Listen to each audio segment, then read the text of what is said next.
Bonjour à tous, dans cette vidéo nous allons faire la correction d'un exercice de bac sur les suites. Alors si vous voulez vous entraîner, vous pouvez mettre la vidéo sur pause avant de regarder la correction. Alors on nous dit qu'en 2020, une influenceuse sur les réseaux sociaux compte 1000 abonnés à son profil. On modélise le nombre d'abonnés ainsi, donc chaque année elle perd 10% de ses abonnés, auxquels s'ajoutent 250 nouveaux abonnés. Alors, pour tout entier naturel n, on note un, le nombre d'abonnés à son profil à l'année 2020 plus n, et on nous dit qu'ainsi u0 égale 1000. Dans la première question, on demande de calculer u1. Alors pour calculer u1, on va partir du nombre d'abonnés au départ, c'est-à-dire 1000, et on nous dit que ce nombre d'abonnés diminue de 10%, puisqu'elle perd 10% de ses abonnés chaque année. Alors pour diminuer une quantité de 10%, il suffit de la multiplier par 1 moins 10 sur 100, c'est ce qu'on appelle un coefficient multiplicateur. Alors 1 moins 10 sur 100, c'est égal à 0,9. Donc on va multiplier 1000 par 0,9. Et il va falloir ajouter le nombre de nouveaux abonnés. Ici, c'est 250. Donc on va écrire ici plus 250. Autrement dit, ici, nous avons 1000 fois 0,9, c'est-à-dire 900, plus 250. Autrement dit, U1 est égal à 1150. Et donc si on devait interpréter ça, ça voudrait dire qu'en 2021, elle avait 1150 abonnés suivant ce modèle. Dans la question numéro 2, on demande de justifier que pour tout entier naturel n, un plus 1 est égal à 0,9 un plus 250. Alors pour faire cette question, il n'y a pas de calcul à faire, il suffit tout simplement de traduire l'énoncé. Alors pour trouver le nombre d'abonnés à l'année 2020 plus n plus 1, c'est-à-dire l'année d'après, on va faire deux choses. Première chose, on va prendre le nombre d'abonnés de l'année précédente, c'est-à-dire le nombre d'abonnés à l'année 2020 plus n. Alors ce nombre d'abonnés, c'est un, et on va le diminuer de 10%, puisqu'elle perd 10% de ses abonnés chaque année. Autrement dit, on va diminuer le nombre d'abonnés de l'année précédente de 10%. Alors diminuer de 10%, on a dit que ça revenait à multiplier par 0,9, ce qui va donner 0,9 fois un abonnés. Et ensuite, à cela, on ajoute 250 nouveaux abonnés, ce qui va donner au total 0,9 fois un plus 250 abonnés. Et donc, puisque ceci, c'est le nombre d'abonnés à l'année 2020 plus n plus 1, on en déduit finalement que u indice n plus 1, c'est égal à 0,9 un plus 250. Dans la question numéro 3, on nous dit que la fonction Python nommée suite est définie ci-dessous. Et donc dans le contexte de l'exercice, on demande d'interpréter la valeur envoyée par suite de 10. Alors on va essayer d'analyser ce programme Python. Donc ici nous avons le mot-clé def qui veut dire qu'on définit une fonction. Donc la fonction s'appelle suite et elle prend pour argument un nombre n. Ensuite, première chose, nous avons une variable u qui est égale à 1000. Et bien ça, c'est simplement pour traduire le fait que u0 est égal à 1000. Ensuite, nous avons une boucle pour for i in range n. Alors for i in range n, ça veut dire que la variable i va aller de 0 à n-1. Donc si au départ nous prenons n égale 10, ça veut dire que la variable i va aller de 0 à 9. Et donc qu'est-ce qu'on va faire pour i allant de 0 à 9 ? On va dire que la variable u prend la valeur 0,9 fois u plus 250. Autrement dit, on va calculer le terme suivant dans la suite un. Donc par exemple, au départ, la variable u vaut 1000. Premier tour de boucle, la variable i vaut 0, puisque i va de 0 à 9. Alors, donc premier tour de boucle, ici, la variable u va devenir 0,9 fois 1000 plus 250, c'est-à-dire 1150. Donc à la fin du premier tour de boucle, la variable u contient la valeur de u1. Et donc de la même façon, à la fin du deuxième tour de boucle, la variable u contiendra la valeur de u2. À la fin du troisième tour de boucle, la variable u contiendra la valeur de u3, etc. Et à la fin du dernier tour de boucle, c'est-à-dire le 10e tour de boucle, puisque i va de 0 à 9, ça fait bien 10 itérations, la variable u contiendra la valeur de u10. Et donc puisque cette fonction renvoie à la fin la valeur de la variable u, on va dire que la valeur envoyée par suite de 10, c'est tout simplement u10. Alors une petite remarque ici, l'énoncé ne demandait pas de calculer la valeur envoyée par suite de 10, simplement de dire dans le contexte de l'exercice à quoi elle correspondait, c'est-à-dire u10. Dans la question 4a, on demande de montrer à l'aide d'un raisonnement par récurrence que pour tout entier naturel n, un est inférieur ou égal à 2500. Alors on rappelle que pour faire un raisonnement par récurrence, il faut procéder en deux étapes. La première étape est ce qu'on appelle l'initialisation. Alors dans l'initialisation, on cherche à démontrer que la propriété qu'on veut prouver pour tout n est vraie pour n égale 0. Autrement dit ici, on veut démontrer que u0 est inférieur à 2500. Donc on va dire tout d'abord que si n égale 0, u0 est égal à 1000 d'après l'énoncé. Donc on voit directement ici que l'initialisation est vérifiée puisque u0 est bien inférieur à 2500.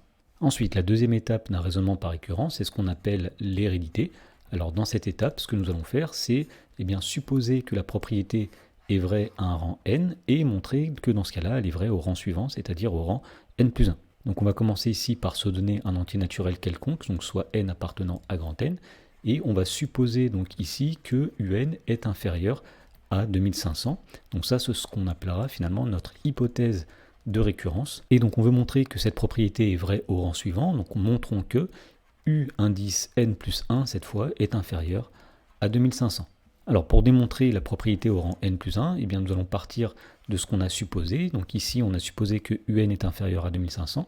Donc finalement, on peut dire que on sait que un est inférieur à 2500 et on va essayer de reconstruire un plus 1 à partir de un. Alors on rappelle que la suite un est définie pour tout entier naturel n par un plus 1 égale 0,9 fois un plus 250. Autrement dit, si on connaît un pour trouver un plus 1, la première opération à effectuer, la priorité opératoire ici, c'est de multiplier un par 0,9 et ensuite d'ajouter 250. Donc nous allons partir ici du fait que un est inférieur à 2500. Nous allons multiplier des deux côtés ici par 0,9. Donc on obtient finalement ici 0,9 multiplié par un qui va être plus petit que 0,9 multiplié par 2500. Donc on n'a pas changé le sens ici des inégalités puisque eh bien, le nombre 0,9 est un nombre positif. Ensuite, on peut calculer, alors 0,9 fois 2500, ça fait 2250. Donc à ce stade, nous avons démontré que 0,9 fois un est inférieur à 2250. Ensuite, nous avons dit qu'il fallait ajouter 250 pour pouvoir obtenir un plus 1. Donc nous allons ajouter 250 des deux côtés. À gauche, nous obtenons donc 0,9 un plus 250. Et à droite, nous avons 2250 plus 250. Et donc finalement, à gauche, nous reconnaissons ici un plus 1, donc u indice n plus 1, qui va être plus petit que 2250 plus 250, c'est-à-dire 2500.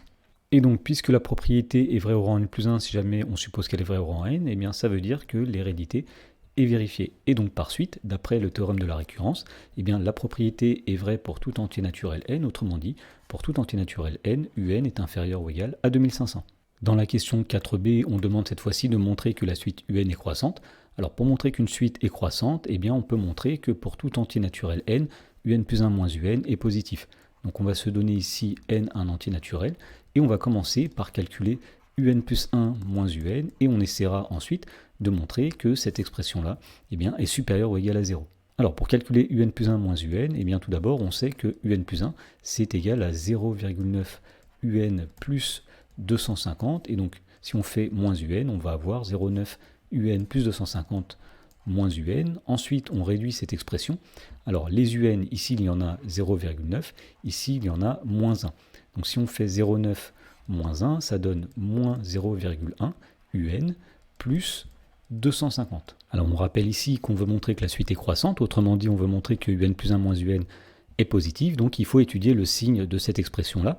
Alors, on sait, d'après la question d'avant, que un, lui, est plus petit que 2500.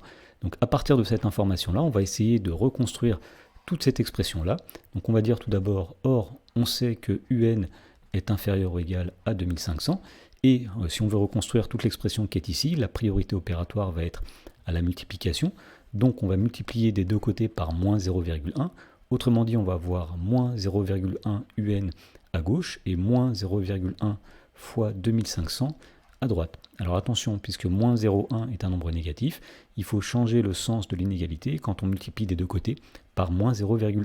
Ensuite, on peut calculer le terme qui est à droite. Alors à gauche, on a toujours moins 0,1 un, et à droite, nous allons avoir donc moins 250. Et donc pour obtenir l'expression moins 0,1 un plus 250, eh bien il nous reste tout simplement ici à ajouter 250 des deux côtés. Donc à gauche, nous allons avoir moins 0,1 un plus 250, et à droite nous avons moins 250 plus 250. Et donc là nous avons quasiment terminé, puisque à gauche ici nous reconnaissons un plus 1 moins un. Donc nous dirons ici que un plus 1 moins un est plus grand que moins 250 plus 250, c'est-à-dire plus grand que 0. Et donc puisque pour tout entier naturel n, un plus 1 moins un est positif, alors en faisant passer le moins un de l'autre côté, eh bien on en déduit que pour tout entier naturel n, un plus 1 est supérieur à un, et donc on en déduit finalement que la suite un est croissante. Dans la question C, on demande d'en déduire des questions précédentes que la suite un est convergente. Alors on ne demande pas de calculer sa limite, simplement de dire que cette suite converge vers une limite. Et donc pour cela, on va utiliser un théorème. Alors pour pouvoir appliquer ce théorème, il y a deux choses qu'il va falloir citer. Donc tout d'abord, nous avons montré que pour tout entier naturel n, un est inférieur à 2500.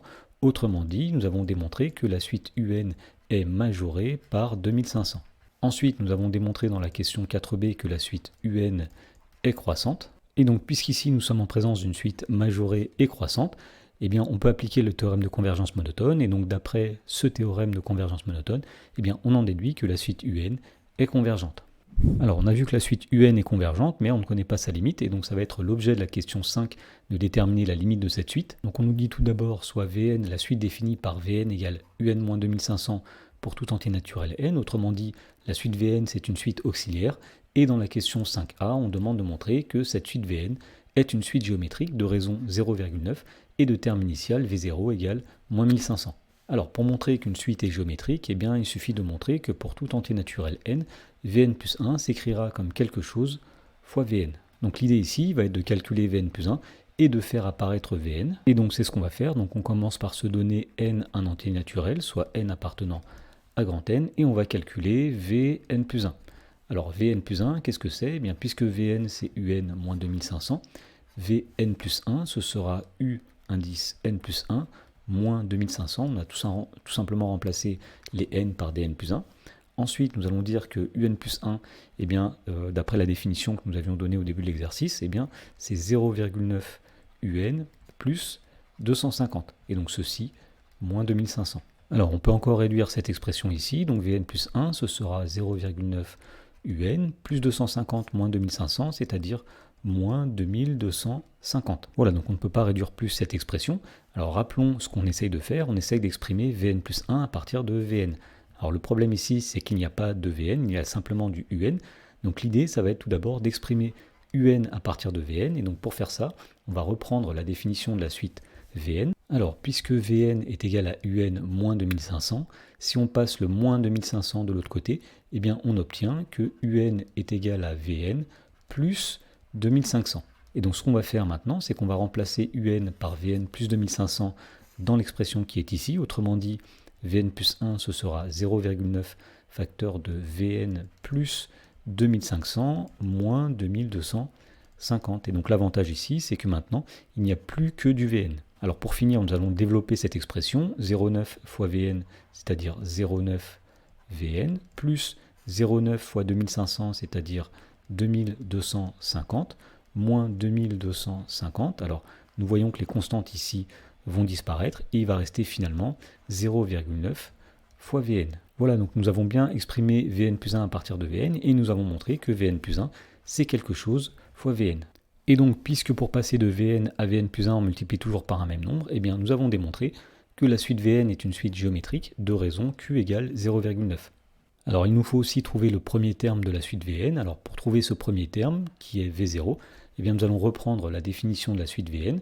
Puisque Vn c'est un moins 2500, V0 c'est U0 moins 2500. Alors on sait que U0 c'était égal à 1000, donc V0 ce sera 1000 moins 2500. Autrement dit, le premier terme de la suite Vn, V0, c'est moins 1500. Dans la question B, on nous dit pour tout entier naturel n d'exprimer Vn en fonction de n et de montrer que un est égal à moins 1500 fois 0,9 puissance n plus 2500. Alors tout d'abord, pour exprimer Vn en fonction de n, on va utiliser le fait que Vn est une suite géométrique, c'est-à-dire qu'on a une formule qui permet de trouver Vn en fonction de n, et cette formule dit que Vn est égal à V0 fois Q à la puissance n. Autrement dit, puisque V0 c'est moins 1500 et que Q c'est 0,9, Vn est égal à moins 1500 fois 0,9 puissance n. Ensuite, pour déterminer un en fonction de n, on va partir du fait que Vn était égal à un moins 2500. Ce qui veut dire, en faisant passer le moins 2500 de l'autre côté, que un est égal à Vn plus 2500. C'est une relation que nous avions utilisée pour montrer que la suite Vn est une suite géométrique. Et donc, puisque un est égal à Vn plus 2500, si on remplace Vn par l'expression que nous avions trouvée précédemment, on en déduit que un est égal à moins 1500 multiplié par 0,9 puissance n plus 2500. Dans la question C, on demande de déterminer la limite de la suite UN et d'interpréter dans le contexte de l'exercice. Alors pour calculer la limite de la suite UN, on va reprendre l'expression que nous avons démontrée dans la question d'avant. Donc tout d'abord, on va regarder le terme 0,9 puissance n et on va dire que la limite quand n tend vers plus l'infini de 0,9 à la puissance n, eh bien c'est égal à 0 car le nombre 0,9 est compris entre moins 1 et 1. Voilà, donc ça c'est une propriété à connaître. Q puissance n va tendre vers 0 quand Q est compris entre moins 1 et 1. Donc 0,9 puissance n va tendre vers 0 et donc on en déduit par somme et produit des limites que la limite de la suite un, eh bien ce sera égal tout d'abord à la limite de moins 1500, c'est-à-dire moins 1500, multiplié par la limite de 0,9 puissance n, c'est-à-dire 0, plus la limite de 2500, c'est-à-dire 2500, moins 1500 fois 0 plus 2500, ça donne 2500, donc la suite un tend vers 2500. Alors on nous demandait d'interpréter ce résultat dans le contexte de l'exercice. Donc on va dire qu'à long terme, eh bien, le nombre d'abonnés de cette influenceuse UN eh bien, va tendre à se rapprocher de 2500 abonnés. Et pour finir, dans la question 6, on demande d'écrire un programme qui permet de déterminer en quelle année le nombre d'abonnés va dépasser 2200. Alors effectivement, puisque le nombre d'abonnés va tendre vers 2500, il y aura un moment à partir duquel on va dépasser 2200. Alors on va écrire ce programme en langage Python et on va avoir besoin de deux variables. Une variable n qui va représenter le nombre d'années et une variable u qui va représenter eh bien, le nombre d'abonnés à cette année. Donc au départ, nous serons à l'année 2020, donc nous mettrons la variable n égale à 2020 et le nombre d'abonnés au départ est égal à 1000, donc la variable u est égale à 1000. Ensuite, on cherche à savoir en quelle année le nombre d'abonnés dépassera 2200, c'est-à-dire que tant qu'on n'a pas dépassé 2200 abonnés, eh bien on va calculer le nombre d'abonnés l'année d'après, autrement dit on va utiliser une boucle tant que. Alors en Python, la boucle tant que eh bien, est représentée avec le mot-clé while, et on va dire tant que le nombre d'abonnés n'a pas dépassé 2200, c'est-à-dire tant qu'il est inférieur ou égal à 2200, donc while u inférieur ou égal à 2200, on met deux points ici, et donc qu'est-ce qu'on va faire tant que eh bien, le nombre d'abonnés n'est pas plus grand que 2200? Eh bien la variable n va être augmentée de 1 puisqu'on va avancer d'une année, autrement dit n est égal à n plus 1. Alors une petite remarque ici, toutes les instructions qu'on veut répéter dans la boucle tant que doivent être indentées, c'est-à-dire qu'il y a un décalage. Et ensuite, une fois qu'on a calculé la nouvelle année, c'est-à-dire l'année d'après, on va calculer le nouveau nombre d'abonnés, le nombre d'abonnés l'année d'après. Alors puisque un plus 1 était égal à 0,9 fois un plus 250, eh bien on dira que la variable u prend la valeur 0,9, c'est-à-dire 0,9 en Python, multiplié, qu'on fait avec le signe étoile en Python, par la variable u, plus 250. Et donc lorsque la condition ne sera plus vérifiée, on voudra l'année pour laquelle le nombre d'abonnés eh bien, dépassera 2200. Autrement dit, une fois qu'on est sorti de la boucle tant que, on va afficher la valeur de la variable n. Autrement dit, on va écrire print n.